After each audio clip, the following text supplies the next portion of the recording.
हुसैन टंडो मोहम्मद खान में औरत रज़िया सहित 25 लावारिस ऐं यतीम ॿारनि जे मुफ़्त में पालना करे रही आहे। उन हवाले सां ॾिसूं था मेहरान टीवी जे रिपोर्टर नियाज़ ख़ासकली जी रिपोर्ट। कुछ इंसाननि जी ज़िंदगी में कॾहिं अहिड़ा वाक़िया जनम वठंदा आहिनि जिन जे पेश अचण सां संदन ज़िंदगियुनि में अहिड़ा बदलाव ईंदा आहिनि जंहिंखे हासिल करण खां पोइ इंसानियत जूं अहिड़ियूं अज़ीम मिसालूं जनम वठंदियूं आहिनि जिन खे हक़ीक़त में ॾिसण खां पोइ यकीन ई न ईंदो आहे त को इंसान पंहिंजनि समूरनि ख़्वाहिशनि ऐं सपननि के मारे इंसानियत जी महराज के फतेह करण लाइ पंहिंजो सुख चैन ऐं ज़ात के कुर्बान करे छॾीनि। बिल्कुल अहिड़नि इंसान मां यतीम ऐं बेसहारा ॿारनि जी पालना कंदड़ रज़िया सेतो बि हिकु आहे। उन ई रज़िया सेतो जी ज़िंदगी में उन वक़्तु हिकु अजीब मोड़ आयो जॾहिं हुन जे घर जे दर ते हिकु मासूम नींगरी खे लावारिस हालत में छॾियो वियो, जंहिंखे हिन सीने सां लाहे संदसि नालो निदा रखियो ऐं अॼु उहा निदा जेका हिन वक़्तु 23 सालनि जी ॼमार ते पहुती आहे, मगर अफ़सोस अॼु बि ज़हनी माज़ूरी सबबि ॿार मिसल आहे। अॼु उन हिकु निदा समेत 23 ॿारनि खे अल्लाह जी ही नेक बानी रज़िया सेतो वॾे नाज़नि सां पाले रही आहे। यार चाहे 23 सालनि जी थी वई आहे, हिनखे दिमाग़ी दौरा मुसलसल झटका पवंदा ऐं जो कोरस हले पियो बेबी में हिकिड़े ॿिनि ॾींहंनि जो ख़्यालु हुई चयो कि दरवाज़े ते राति जो टाइम ते छॾे वियो थैली में बंदि करे। फजर जो टाइम हो, उन महिल अम्मा उथी वई नमाज़ ला, उन टाइम में अम्मा खई हुई दरवाज़े तां। उन में अजीब कहिड़ो क़िस्म जो ॿारु हुयो ऐं बल्कि सफ़ा बल्कि असां रड़ी बि कोन थी करे सघी, अचानक ईअं दरवाज़ो खुलियोसीं, अगरि न त हुन में किताब खाई सघिया थे। अहिड़े क़िस्म जी हुई, न ॻाल्हि न फतकी दे सघी, न चुरी फुरी दे सघी, न कीअं जहिड़ो को मुर्दा उछले वेंदा आहिनि ईअं उछले विया हुआ।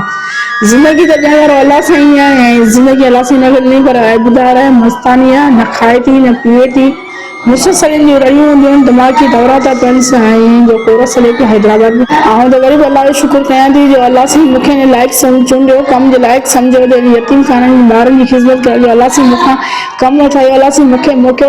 ॿार त सभु सवला आहिनि, सिर्फ़ु हुनजी नंढी ॾुखी आहे निदा, जंहिंजे लाइ राति ॾींहुं उजागर करणा पवंदा। नींद वारी केॾीमहिल सुती, केॾीमहिल सॼी राति वेही पींघे में गुज़ारणी पए थी ऐं न हली थी सघे, न ॻाल्हाए थी सघे, न ई के दीन दुनिया में ख़बर अथसि। मुझे लाइ सभिनी खां वॾे मेरी इहा अहमियत रखे थी निदा, जो उन जी निदा जे करे मूं शादी कोन कई, निदा जे करे पंहिंजी दुनिया ख़तमु कयां। रज़िया सेतो जी जंहिं घर में शादी तय थियल हुई, उन्हनि तरफ़ां निदा खे क़बूल न करण सां हिन शादी खां इनकार करे छॾियो। अॼु ॾींहं ताईं 23 साल गुज़री विया आहिनि, मगर हिन पोइ बि पंहिंजो घर न वसायो आहे। उन टाइम में मुंहिंजी मङणी थी वई ऐं हाणे शादी जो थियो पियो तयारियूं। जॾहिं उते डॉक्टर सां मशवरो कयो, डॉक्टर चई पूरी ज़िंदगी ऐबदार हूंदी, न हली सघंदी, न ॻाल्हाए सघंदी। पोइ उन्हनि खे मूं इहा रिक्वेस्ट कई जेके तव्हां शादी करणु कयो त आउं नंढड़ी हिकिड़ी माज़ूर खणी अचां, आहे त नंढड़ी वॾी थी वेंदी, नसीब ॻाल्हाए छा आहे। उन्हनि हिकिड़ा घटे क़िस्म जा मूंखे लफ़्ज़ चया त हीअ त लॻे त हरामी जो जरासीम कीड़ो घट जो असां पंहिंजे घर में कीअं था रखूं, असांजो घर माहौल ख़राबु थींदो। जी मुंहिंजी दिलि टुटी कि न्याणी खे कोई लफ़्ज़ अहिड़ो केरु चवे। जी हू मूंखे भाई माउ थी सम्झे, मूंखे सुञाणे त हीअ मुंहिंजी माउ आहे। छो ॾिसो न हाणे हिकिड़े ॾींहं खां वठी 22-23 सालनि जो गॾु मूं सां राति ॾींहुं गॾु गुज़ारे वियो, हिकिड़ो मिंट बि हुनखे अकेलो नथी छॾे सघां।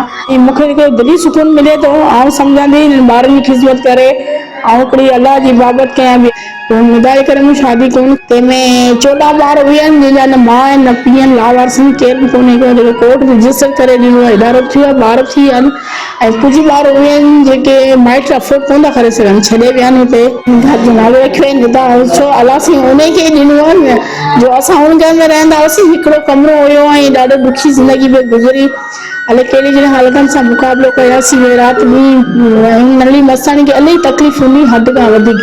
अलाह सां हुनखे ॾिनो त पोइ दरवाज़े निदा ई हाउस लिखियो। मुंहिंजी ज़िंदगी में निदा आहे। सरकार गवर्नमेंट हमेशह इग्नोर हिन ॻाल्हि यतीम खाने खे इग्नोर कयो, सोशल मीडिया ते भॼियो हो। सिंध वज़ीर आला मोकिलियो हो, कमिश्नर साहब खे मोकिलियो हो, विज़िट करे वियो, ॾेखारे विया, पहुचूं तव्हांखे असां प्लाट ॾियूं था, वॾा वॾा वाइदा कयूं ऐं हिननि यतीमनि खे वॾा ख़्वाब ॾेखारियूं, ॾिनऊं त कुझु कोन, पर आउं बार बार उन्हनि जे दरवाज़े ते वियसि। हिन जो चवणु हो त मूंखे सिंध हुकूमत मां कंहिं बि इमदाद मिलण जी हाणे का बि उमेद बाक़ी न रही आहे।